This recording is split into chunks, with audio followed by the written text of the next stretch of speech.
నా గదిలోకొచ్చిన నా భర్త నా గురించి ఆలోచించట్లేదు. ఆ సంధ్య గురించి ఆలోచిస్తున్నాడు. ఆ సంధ్య గురించి రాస్తున్నాడు. ఆ సంధ్య గురించే బాధపడుతున్నాడు. ఆయనకు కావాల్సింది నేను కాదు, ఆ సంధ్యే.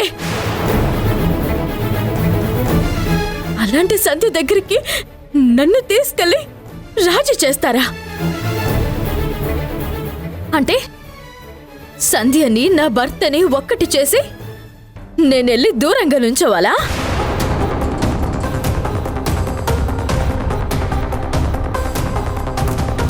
వింధ్య, నిన్ను చూసి కోప్పడాలో జాలిపడాలో నాకైతే అర్థం కావట్లేదు. నువ్వనుకుంటున్నట్టు అలాంటి మనుషులు కాదు వాళ్ళు. అసలు ఎవరు నూరిపోశారు వింధ్య నీకు?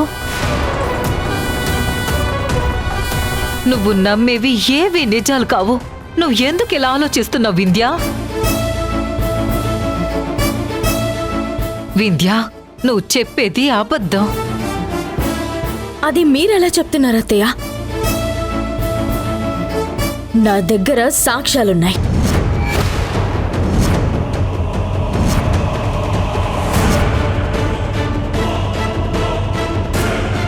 నాకు ఏ సాక్ష్యాలు వద్దు.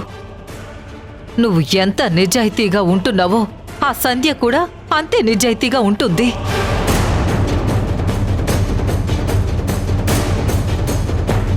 నా కొడుకేంటో కన్న తల్లిగా నాకు తెలీదా? చూడు వింధ్య, ఇప్పటి వరకు జరిగింది చాలు. ఇక నుంచైనా నువ్వు కళ్ళు తెరుచుకో. నీ ప్రాణమైనా ఆ సంధ్య చెయ్యి పట్టుకో. ఆ స్నేహం నీకెంతో బలాన్నిస్తుంది. ఇంకా చాలా అత్తయ్య.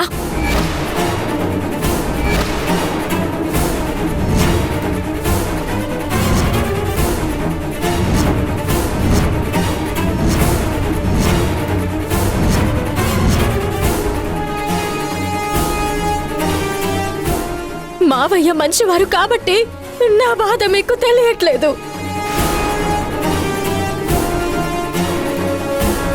ఎంత చెప్తున్నా నా బాధ కంటే సంధ్య ఆలోచనే ఎక్కువైంది మీకు.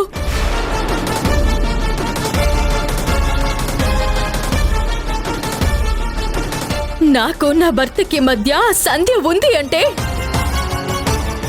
ఆ అడ్డుని తొలగించకుండా నన్ను తనతో రాజీ పడమంటున్నారా? మీరు చాలా గొప్ప అత్తగారు. నాకు చాలా చాలా గర్వంగా ఉంది. మీకు దండం పెడతాను. నా ప్రాబ్లం ఎలా సాల్వ్ చేసుకోవాలో నాకు బాగా తెలుసు. మీరు ఏ సహాయం చేయకపోయినా నా కాపురాన్ని నేను సరిదిద్దుకోగలను.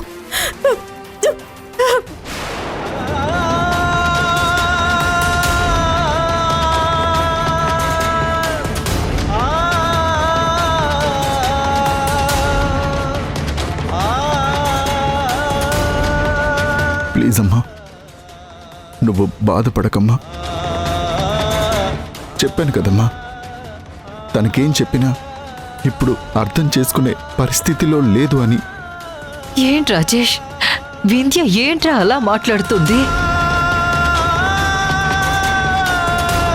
తననే నా సొంత కూతురు అనుకున్నాను. నన్ను పరాయి దాన్ని చేసి మాట్లాడుతుంది. అమ్మా వదిలేయమ్మా, వింధ్య మైండ్ అంతా స్పాయిల్ చేసుకుందమ్మా. ఏంట్రా అంతలా ఎదిరించి మాట్లాడుతుంది? ఈ ఇంట్లో నా స్థానం ఏంటి? అసలు ఇంకా నాకు గౌరవం ఏంటి? అసలు ఇదంతా తలుచుకుంటే నాకు చాలా బాధేస్తుందిరా.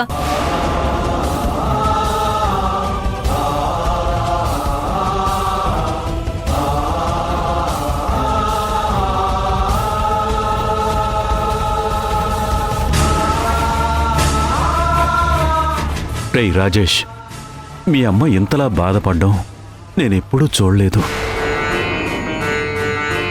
ఈ ఇంట్లో ఏం జరుగుతుందో ఆలోచిస్తుంటే చాలా డిస్టర్బ్గా ఉందిరా.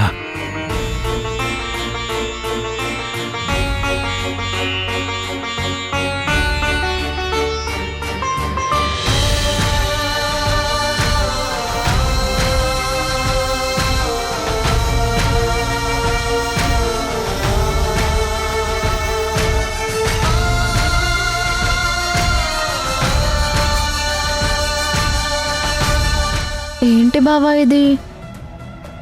వింధ్య సిస్టర్ అత్తని అన్నని మాటలంటూ అంతకంతా ఏడిపిస్తుంది.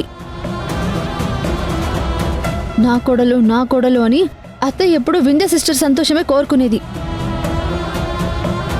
కానీ అత్తయ్య నేడిపిస్తుంది. అసలు వింధ్య సిస్టర్కి మనసులో వచ్చింది బావా?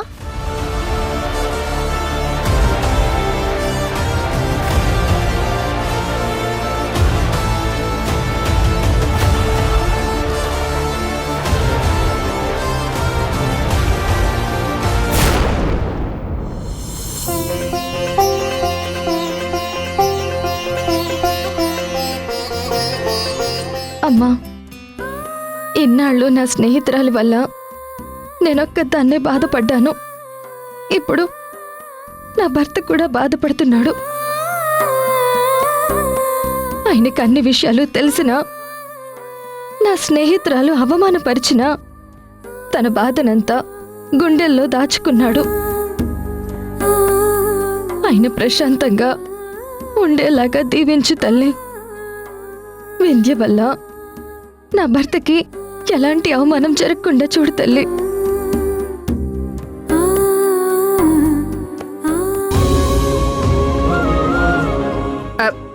అమ్మ సంధ్య, సంధ్య, వస్తున్నాను అత్తయ్య. అత్తయ్య, మీకెందుకు శ్రమ? నేను చూసుకుంటాను కదా. అయ్యయ్యో, చిన్న చిన్న పనులే కదమ్మా. లేదత్తయ్య, చిన్న చిన్న పనులే ఎక్కువ అలసటనిస్తాయి. మీరు వెళ్ళండి. నా కోడలు నన్ను ఏ పని చేయనివ్వదు.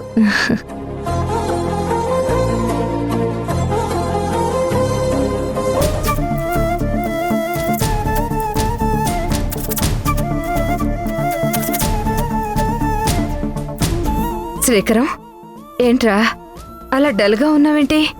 ఏమైంది? ఏం లేదమ్మా. మరి మొహం ఏంటి అలా ఉంది? ఒంట్లో ఏమైనా నలతగా ఉందా? అబ్బే ఏం లేదమ్మా, నేను బాగానే ఉన్నాను. నువ్వు లోపలికి వెళ్ళి రెస్ట్ తీసుకోమ్మా. సరేరా.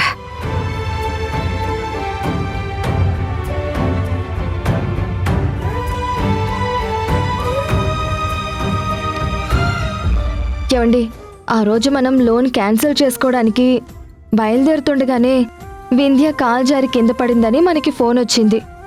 మనం అక్కడితో ఆగిపోయాం. ఈ రోజైనా బ్యాంకుకి వెళ్ళి ఆ లోన్ క్యాన్సిల్ చేసుకుందామండి.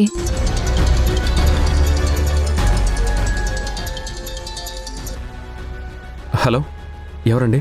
శ్రీకర్ గారు, నేను ఎమ్మెల్యే గారి పిఏనండి. నమస్కారం సార్, చెప్పండి. కంగ్రాట్స్ అండి, మీకు లోన్ అప్రూవ్ అయ్యి మీ అకౌంట్లో మనీ కూడా పడింది. కాబట్టి ఎమ్మెల్యే గారు రేపో మాపో అపాయింట్మెంట్ కూడా ఇస్తారు. అన్ని షాపులు ఓపెన్ చేస్తారు. మీ షాప్ కూడా ఓపెన్ చేస్తారండి. టైం ఎక్కువ లేదు కదా, వెంటనే మీ షాప్ ఓపెనింగ్ కి ఏర్పాట్లన్నీ చేసుకోండి. అలాగే సార్. ఎవరండి? ఎమ్మెల్యే గారి ఆఫీస్ నుంచి ఫోన్. మన లోన్ డిపాజిట్ అయింది కదా, షాప్ ఓపెనింగ్కి వస్తామంటున్నారు. వద్దండి, ఆ లోన్ అమౌంట్ మన అకౌంట్లో జమ అయిందని తెలిస్తేనే వింధ్య చాలా ఇష్యూ చేస్తుంది. మనం వెంటనే బ్యాంకుకి వెళ్ళి లోన్ ప్రీక్లోజ్ చేసేసుకుందామండి. మహా అయితే ప్రాసెసింగ్ ఛార్జీలు పడతాయేమో, అయినా పర్వాలేదు. లేకపోతే వింధ్య చేసే అవమానాలు మనం పడలేము. సంధ్య, అసలు వింధ్యకి మనం ఎందుకు భయపడాలి? అది కాదండి, తన వల్లే కదా లోన్ వచ్చింది. తన వల్ల వచ్చింది కానీ తనివ్వలేదు కదా, జస్ట్ మాట సహాయం చేసిందంతే. అంత మాత్రాన ఆవిడికి భయపడి ఆవిడేదో మాట్లాడుతుందని మనం లోన్ క్లోజ్ చేసుకోవాలా? ఇది గవర్నమెంట్ వాళ్ళు ఇచ్చిన లోన్. రేపు నెల నెల ఈఎంఐ కట్టాల్సింది కూడా మనమే. నిన్నటి వరకు నీ స్నేహానికి సమస్య వస్తుందేమో అనుకొని నేను మౌనంగా ఉన్నాను. ఇప్పుడు మీ మధ్య స్నేహమే లేనప్పుడు, నీ మనసుని వింది అర్థం చేసుకోనప్పుడు ఆవిడ కోసం లోన్ మనమెందుకు క్యాన్సిల్ చేసుకోవాలి? ఆవిడ కోసం మనమెందుకు వెనకడుగు వేయాలి? లేదు సంధ్య, మనం షాప్ ఓపెనింగ్ చేస్తున్నాం. ఈ లోన్ని మనం సద్వినియోగం చేసుకుంటాం. ప్లీజ్ అండి, దీనివల్ల ఎన్ని నిందలు పడాల్సి వస్తుందో, ఎన్ని మాటలు పడాల్సి వస్తుందో అసలు మీకు తెలుసా? వింధ్య ఇప్పుడు మనల్ని అర్థం చేసుకునే పరిస్థితుల్లో లేదు. తను పూర్తిగా మారిపోయింది. మనం లోన్తో షాప్ పెడితే ఖచ్చితంగా మనకి సమస్యలు వస్తాయి. సంధ్య, ఎన్ని సమస్యలు వచ్చినా నిలబడతాను, కానీ నేను మాత్రం భయపడ్నా. ఈ విషయంలో నేను ఎవరు చెప్పినా వినను. మనకి సంబంధం లేని వింధ్య కోసం వచ్చిన లోన్ని చేతులారా వదిలేసుకుంటామా ఏంటి? అయినా ఆవిడికి భయపడ్డావేంటి? ఈ విషయంలో మనం ముందుకే వెళ్తున్నాం, వెనకడుగు వేసే ప్రసక్తే లేదు.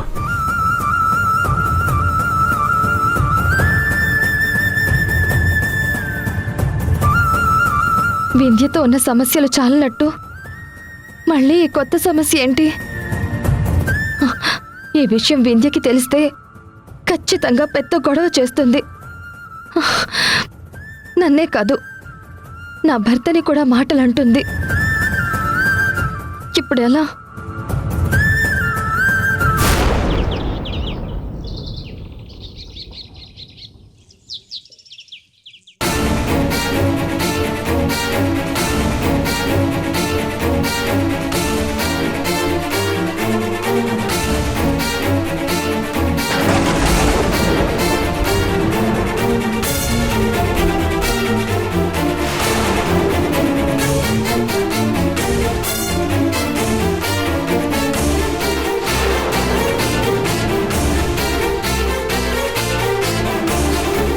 సిస్టర్, అబ్బబ్బబ్బబ్బా, నువ్వు సూపర్ సిస్టర్.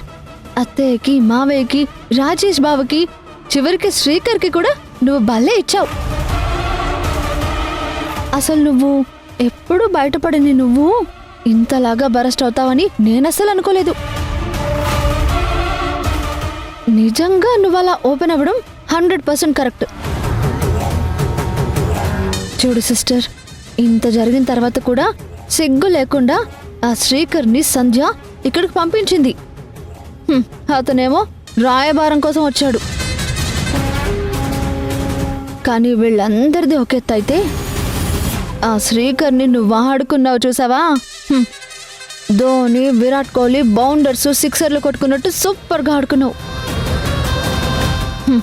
మరొక్కసారి ఈ ఇంట్లోకి కానీ నీ జీవితంలోకి కానీ అడుగు పెట్టాలంటే వణుకు పుడుతుంది వాళ్ళకి. మోనికా, నేను చేస్తుంది కరెక్టేనంటావా? ఇదేంటి, చేసిందంతా చేసి ఇప్పుడు కొత్తగా కరెక్టేనా అని అడుగుతుందేంటి? కొంపదీసి ఈ పిచ్చిది యూటర్న్ తీసుకుంటుందా ఏంటి? చెప్పు మోనికా, నేను చేస్తుంది కరెక్టేనా? అదేంటి సిస్టర్, నువ్వేం చేసినా కరెక్ట్గానే చేస్తావు కదా, మళ్ళీ ఈ ఆలోచన ఎందుకు వచ్చింది నీకు? ఎందుకు అందరూ కలిసి నన్ను ఇలా చేస్తున్నారు? అందరూ కలిసి ఎందుకు నన్ను విలన్గా మారుస్తున్నారు? అత్తయ్య దృష్టిలో, మావయ్య దృష్టిలో, చివరికి ఆ శ్రీకర్ దృష్టిలో కూడా నేను అలా ప్రవర్తించానేంటి? నాకు బాధేస్తుంది. వాళ్ళు చేసిన చేష్టలకి నేను మనశ్శాంతిగా ఉండలేకపోయాను. కాలు విరిగి డాక్టర్ 4 రోజులు రెస్ట్ తీసుకోమని చెప్పినా అర్ధరాత్రి పరిగెత్తుకుంటూ రావాల్సి వచ్చింది. బయటికి చెప్పుకోలేక ఈ నొప్పితో ఎంత బాధపడుతున్నానో తెలుసా? ఇది చాలదన్నట్టు అలా శ్రీకర్ వచ్చి సంధ్య గురించి అడుగుతుంటే ఇంకా నేను తట్టుకోలేకపోయాను. అయ్యో సిస్టర్, నీ ప్లేస్లో ఎవ్వరున్నా ఇలాగే ఆవేశపడతారు. అయినా ఇది మానవ సహజం.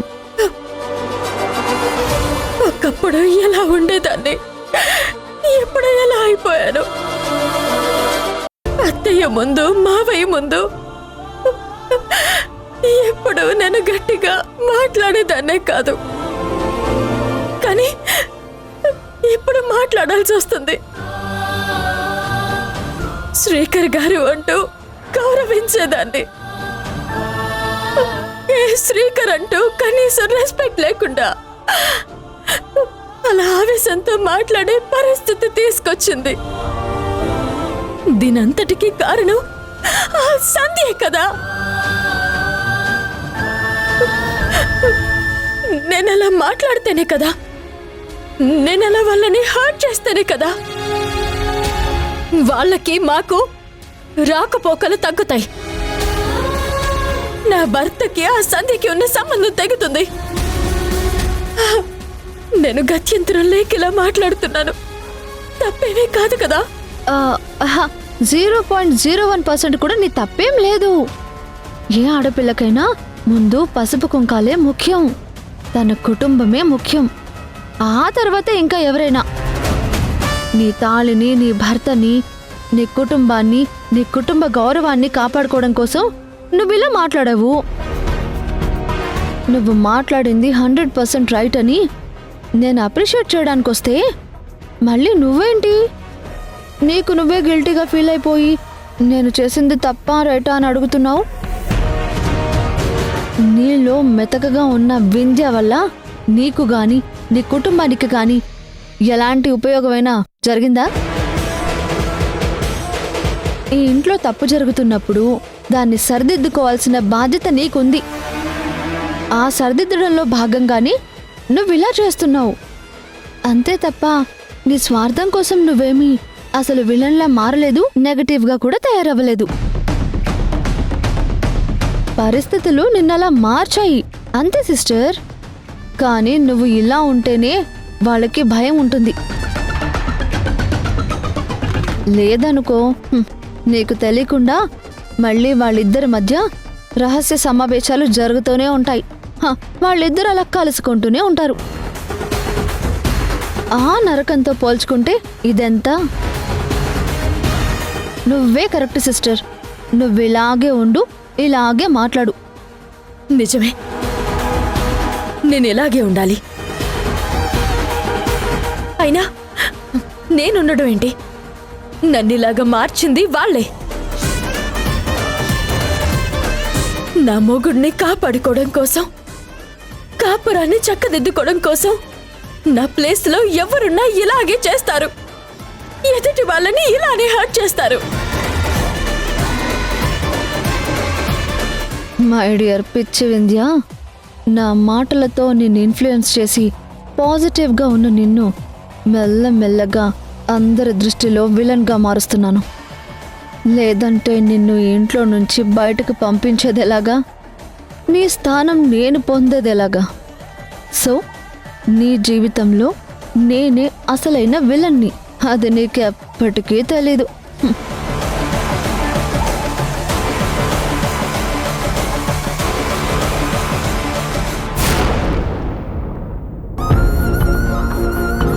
భగవంతుడా, మా కష్టాలన్నీ తీరుస్తున్నావు. నీ రుణం ఎప్పటికీ మర్చిపోలేనయ్యా. ఒరే శ్రీకరం, సంధ్య, శ్రీకరం, సంధ్య, అమ్మ శ్రీజ. ఏంటమ్మా? శ్రీజ, మనం అర్జెంటుగా గుడికి వెళ్దాం పద. గుడికా? ఇప్పుడెందుకమ్మా? ఈ లోన్ వచ్చి అన్ని సమస్యలు తీరిపోతే నేను 101 కొబ్బరికాయలు కొడతానని దేవుడికి మొక్కుకున్నానమ్మా. షాప్ ఓపెనింగ్ దాకా వచ్చాక ఇక మనం ఆలస్యం చేయకూడదు, వెంటనే గుడికి వెళ్ళాలి. శ్రీకరం, నేను గుడికి వెళ్ళి మొక్కు తీర్చుకుని వచ్చేస్తాన్రా. శ్రీజ పదవే.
మోనికా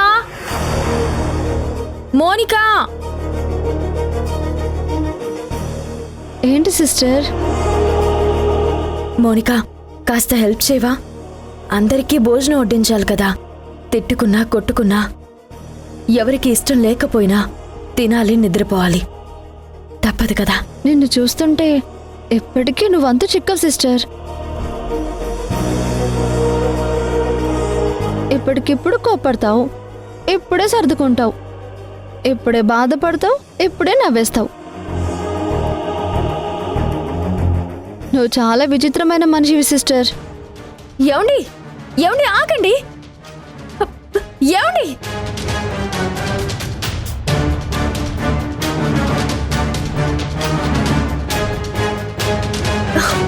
ఏమండి ఏమండి ఏమండి ఆగండి.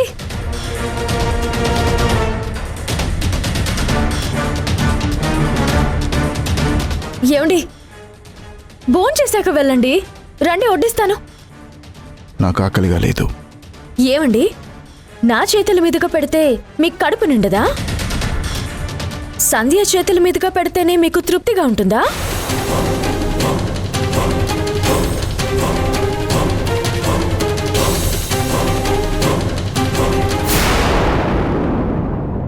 ఏమండి లోన్ విషయం వింధ్యకి తెలిస్తే మాత్రం ఎట్టి పరిస్థితుల్లో ఆగదు.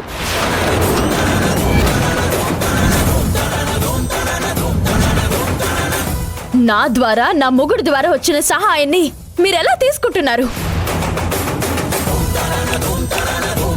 శ్రీకర్ గుర్తుపెట్టుకో, నన్ను దాటుకుని ఎలా షాప్ ఓపెన్ చేస్తారో నేను చూస్తాను.